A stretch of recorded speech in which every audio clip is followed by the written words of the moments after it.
सुहाना चम चम चमके चम चम चमके ये दरबार ताज सुहाना चम चम चमके दम दम दमके ये दरबार ओ ताज सुहाना चम चम चमके दम दम दमके ये दरबार ताज सुहाना चम चम चमके दम दम दमके ये दरबार ओ ताज सुहाना चम चम चमके दम दम दमके ये दरबार ताज सुहाना चम चम चमके दम दम दमके ये दरबार ओ क्या प्यारा है ये दरबार हम सब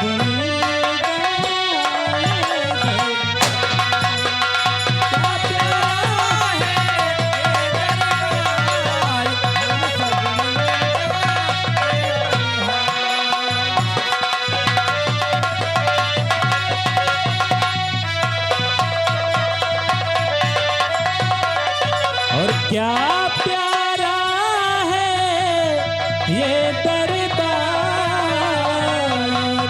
हम सब महाराज जय हो महाराज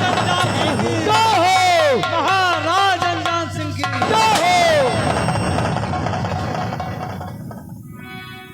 द्वार पालो कहिए दानवीर सम्राट। तुम लोग जानते हो कि जिस तरह हर रोज की तरह कंचनिया मुबारकबाद करती है, उसी तरह आज भी इनको 5-5 सरफी एक एक साड़ी दे करके दरबार से मान सम्मान के साथ इन्हें रुखसत किया जाए। बहुत अच्छी बात। कंचनिया हमारे दानवीर सम्राट के कहने के अनुसार हमेशा की तरह अपना इनाम लो और आदाब के साथ यहाँ से रुष्कत हो।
द्वारपाल, कहिए दानवीर सम्राट।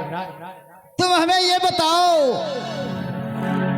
कि ऐसी कौन सी चीज है जो झूठ नहीं बोलती?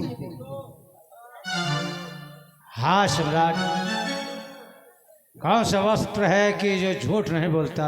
हाँ, वो दर्पण है। दर्पण। दर्पण कभी झूठ नहीं बोलता है? ना सम्राट, वो कभी झूठ नहीं बोलता।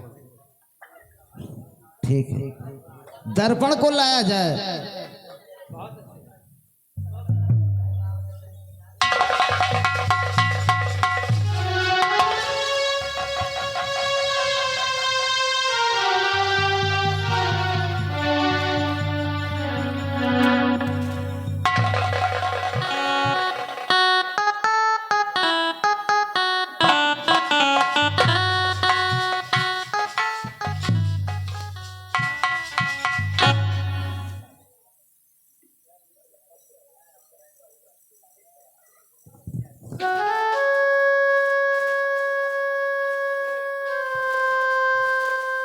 द्वारपाल,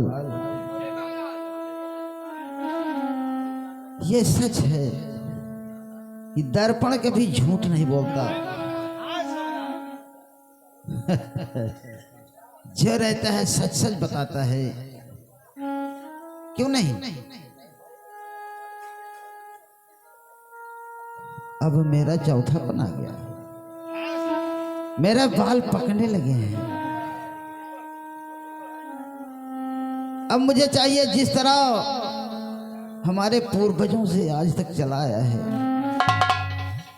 कि जब चौथापन आ जाए तो इस जो राज का उत्तराधिकारी हो उसे बुलाकर राजपाट सौंप करके भगवान के भजन में जंगल में अपना जीवन बिताने चाहिए। जाओ जाओ हमारे बेटे भारत को बुला लाओ।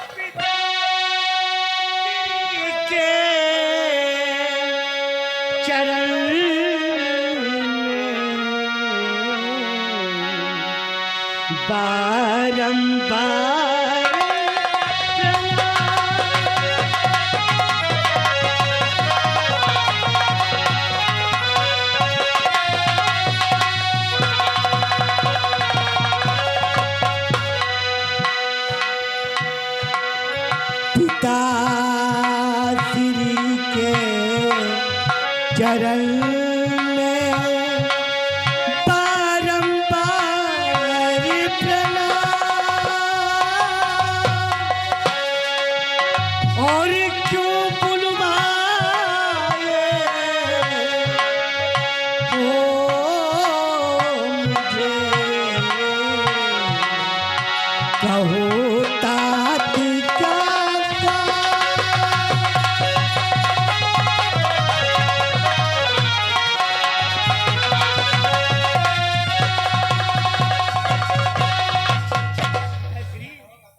बेटा भारत,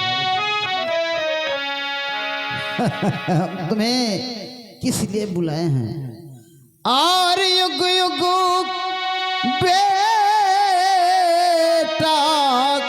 तुम जियो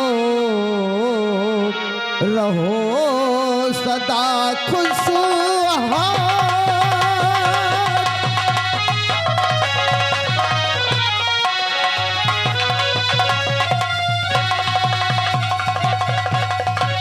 युग युग बेटा तुम जियो रहो सदा खुशहाल। बेटा भारत तुम मेरी रखना पांच वचन को याद। और बेटा बेटा भारत तुम्हें मेरी रखना, पांच वचन को याद।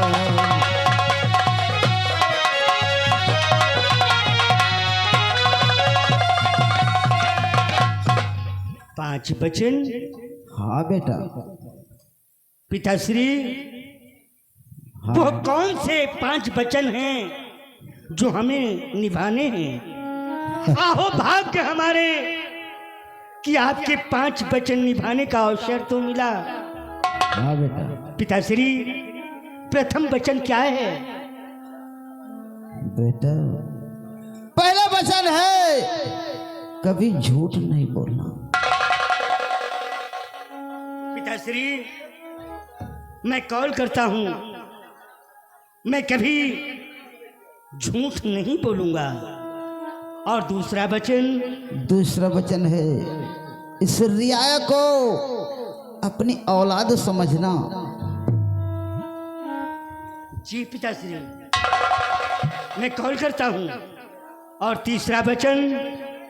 तीसरी वचन कभी चोरी मत करना मेरे लाल। पिताश्री, मैं फांकी कसी कर लूंगा लेकिन कभी चोरी नहीं करूंगा। चौथा है बेटा अपनी रियाया की जो बहन बेटी हैं इनके सबको अपनी बहन बेटी के समान समझना। पिताश्री, हमारे रियासत में जो माँ बहनें हैं, जो भाई हैं, जो पिता तुल्य बुजुर्ग हैं, हम उन्हें अपनी माँ और बहन समझेंगे और पिता तुल्य बुजुर्ग और भाई समझेंगे। और पांचवा वचन? पांचवा वचन है बेटा अपने चाचा को पिता के समान मानना और अपनी चाची को माता के समान। भाग्य हमारे, भाग्य हमारे। पिताश्री, मैं चाचा श्री को अपना पिता तुल्य समझूंगा और चाची श्री को अपनी पूज्य माँ समझूंगा। हाँ बेटा। और इसी खुशी में आज मैं तुझसे कुछ कहना चाहता हूँ। और चौथा पने अब आ गया पाकन लागे केस।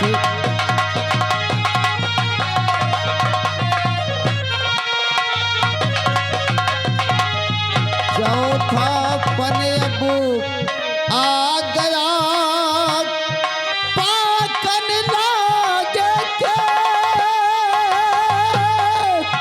और राम भजन को दी कहे जो जीवन बिताऊं शेष।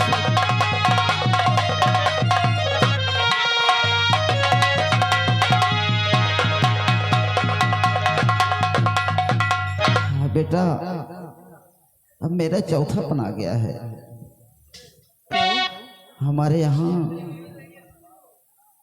पूर्वजों का यही परंपरा है जो इस परिवार का उत्तराधिकारी हो उससे राजपाट सौंप करके जंगल में जाकर के राम भजन करें और अपने जीवन को सफल बनाएं। तो क्या पिताश्री, ये ताज और तख्त, ये राज मुझे सौंप रहे हैं आप? हाँ बेटा, इस राज के मालिक आप तुम्हारे सिवा कौन हो सकता है? पिताश्री, एक तरफ आप कहते हैं कि बेटा भारत तुम्हें हमारे पांच वचन निभाने हैं, और एक तरफ मुझे कहते हैं कि इस राज का सम्राट। पिताश्री, हमें इस राज का लोभ देकर आप अपने पांच वचनों से वंचित कर रहे हैं। क्यों नहीं? तो तुम कहना क्या चाहते पिताश्री, हो? मैं आपसे कुछ कहना चाहता हूँ। क्या? बोलो। तो हे पिताजी परीक्षा न लीजिए मेरी, हे पिताजी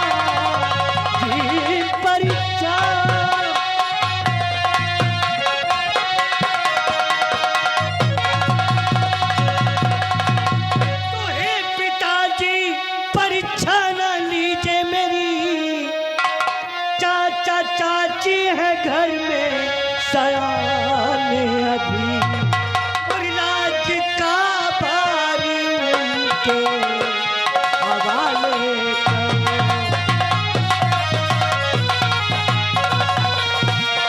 राज का भार उनके हवाले करो। है बचन पाँच हमको निभाने अपनी रास्ता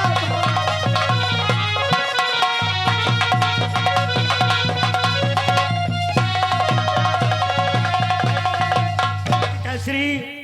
मैं मानता हूं कि अपने पूर्वजों की परंपरा है कि जिस राजा का चौथापन आ जाता है वो राजा अपने आने वाले उत्तराधिकारी को ये राज, ये ताज और तख्त सौंप कर बन्नी राम की भजन में लीन हो जाता है। क्यों नहीं? तो पिताश्री, आपके बाद इस राज्य में सबसे श्रेष्ठ चाचा श्री हैं, उन्हें न क्यों ना इस राज्य का राजा नियुक्त कर दिया जाए। अच्छा, तो चाचा को बुलाया जाए दरबार में अपने। द्वारपाल, यहाँ से जाओ चाचा श्री और चाची श्री के शयन कक्ष में जाकर मेरा आदाब से नमन कहना और उसके बाद कहना कि आपको राज दरबार में पिताश्री याद किए हैं। जाओ।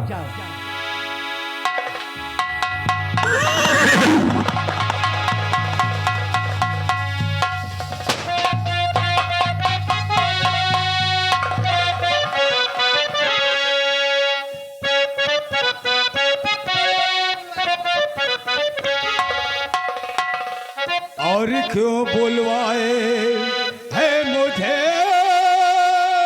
ऐ भैया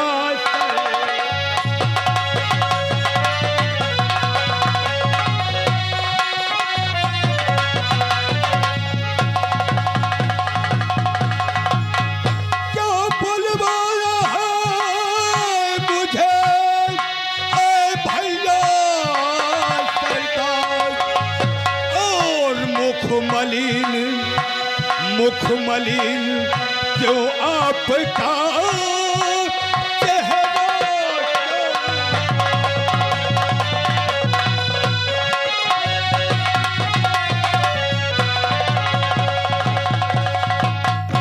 भैया आखिर अपने छोटे भाई को क्यों बुलाया गया है? और आज मैं क्या देख रहा हूँ कि आपका चेहरा एकदम मलिन नजर आ रहा है। मेरे छोटे भाई, तुम्हें तो ये मालूम है मेरा चौथापन आ गया है।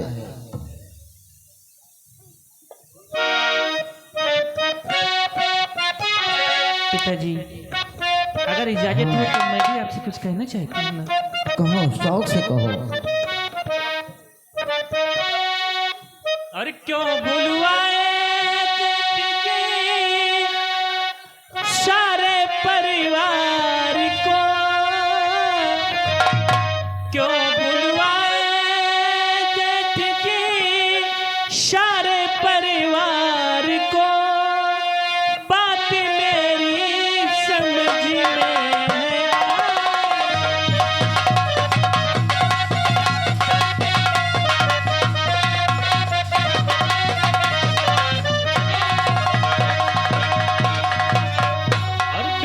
भारत सहित और पति जी खड़े, बेटा भारत सहित और पति जी खड़े, गलती कोई किसी की दिखाती नहीं।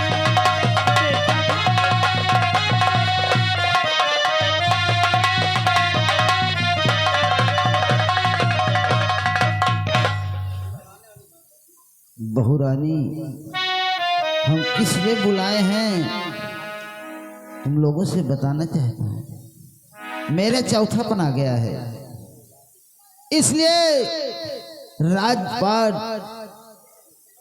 अपने छोटे भाई के हाथ सौंपना चाहता हूं और मैं अपना जो शेष जीवन बचता है इसको राम के भजन में जाकर, जंगल में जाकर के व्यतीत करूंगा।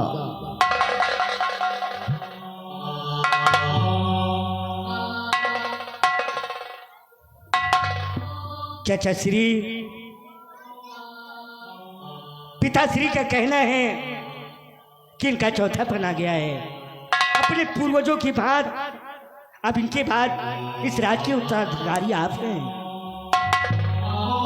और हाँ चाचा श्री, जिस वक्त आपका चौथापन आएगा ना, इस राज का मालिक मैं बन जाऊंगा। बेटे भारत, आपकी बात को आपका चाचा स्वीकार करता है, लेकिन हम अपने बड़े भैया से कुछ बात करना चाहते हैं। बेशक। लेकिन बड़े भैया, आपकी बात को मैं कद्र करता हूँ, लेकिन मैं सोचता हूँ इतनी बड़ी आपकी राजधानी है, कौन ऐसा कोना बाकी है वो जगह पे एक मंदिर बनवा दिया जाए और आप उसे में प्रभु का नाम ले भैया। नहीं मेरे भाई, नहीं। इस राजमहल के अंदर अगर तुम भगवान की कुटी बना करके ये चाहते हो कि मेरे बड़े भाई यहीं पर राम भजन करें, तो ये उचित नहीं होगा। इसलिए कि हम यहाँ रह करके मेरी रियाया, मेरी प्रजा मुझे राम भजन में नहीं रहने देगा। इसलिए मैं चाहता हूँ इस आसाम राज को छोड़कर किसी जंगल में जाकर के राम का भजन करूँगा, वहाँ एकांत रहेगा और एकांत में मेरा जीवन सफल हो जाएगा।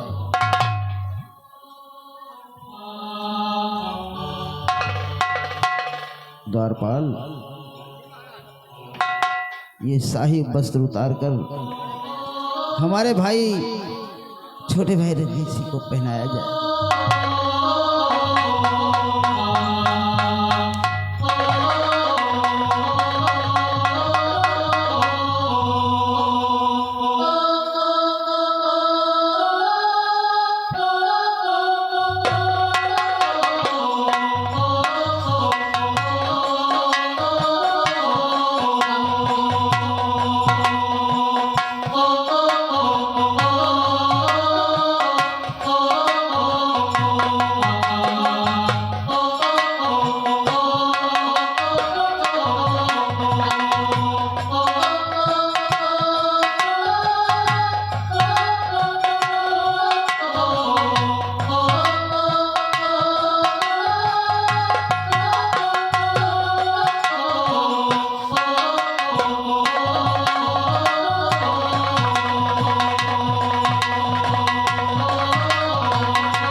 मेरे भाई रंजीत,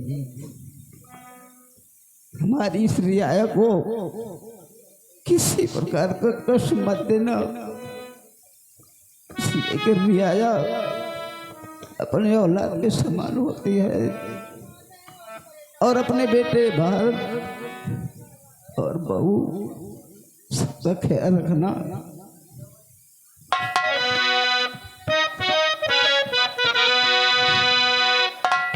अब परनाम करे राजधानी, अब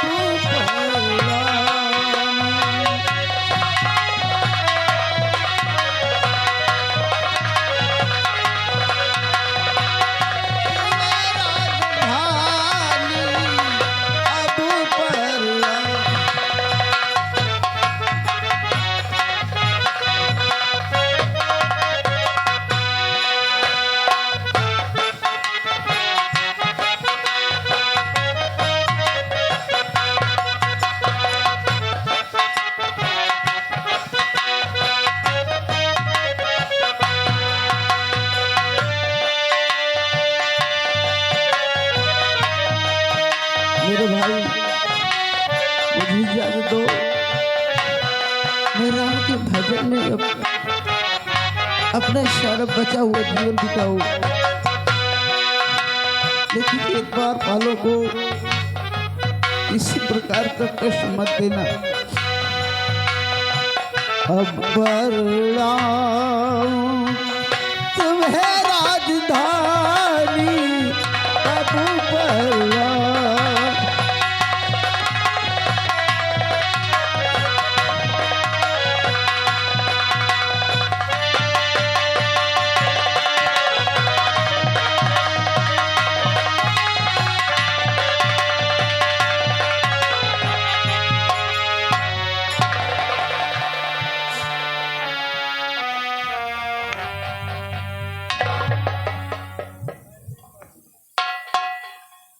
प्रिय लीलावती, कहिए स्वामी जी। देखो आप बहुत समझदार, हाँ ना, बड़े भैया के चले जाने के बाद बहू लक्ष्मी और बेटे भारत को अपने औलाद की तरह मानना और इन रियाओं की देखभाल कोई कमियां नहीं आनी चाहिए। स्वामी जी, मैं आपकी अर्धांगिनी हूँ। अर्धांगिनी अपने पति के आधे अंग की मालकिन होती है, हमेशा सुख दुख में शामिल होती है। हे नाथ, जिस जगह पर आपके कदम पड़ते हैं मैं अपना दिल बिछा देती हूँ। जिस जगह पर आपका पसीना गिरता है मैं अपना खून बहाने को तैयार हो जाती हूँ। रह गई बात बेटा भारत और बहू लक्ष्मी की, मैं सब लोगों के सामने वादा करती हूँ कि बेटा भारत को अपने बेटे से बढ़कर मानूंगी और बहू लक्ष्मी को अपनी बेटी से ज्यादा मानूंगी। मैं खाना यही चाहता हूँ और बेटे भारत और बहू लक्ष्मी पूज माता के प्रणाम करो और आज से आप हमारे औलाद हैं।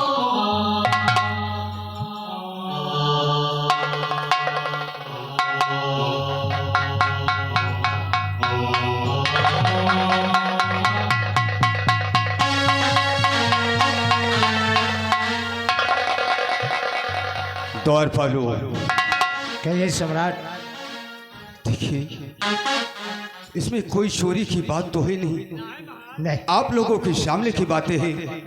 जो बड़े भैया ने कहा उनके कहने के आदेश का पालन आप लोगों को करना होगा। नहीं सम्राट, रियाया में ये ना मालूम हो कि ये राजा किस काम का जो अपने रियाया की कदर ना करे। कोई प्रकार की कमियां नहीं आनी चाहिए।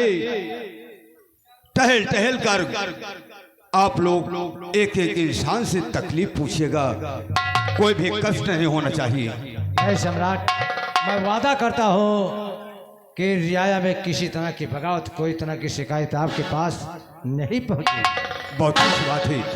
आज का दरबार इसी जगह समाप्त किया जाता है। आप लोग अपने अपने ड्यूटी पे तैनात हो जाओ।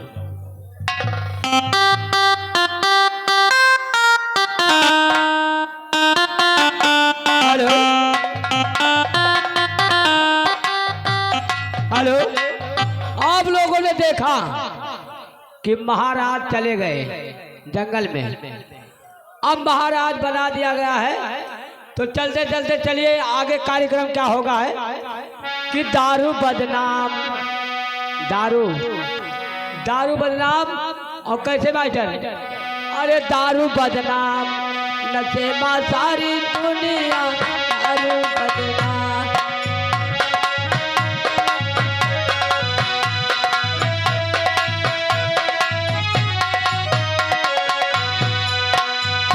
दारू बदनाम और नशे में सारी दुनिया। केहू का दारू का नशा और दादा का देखो इनका सुरतिन खाए का नशा है। दारू बदनाम, नशे में सारी दुनिया।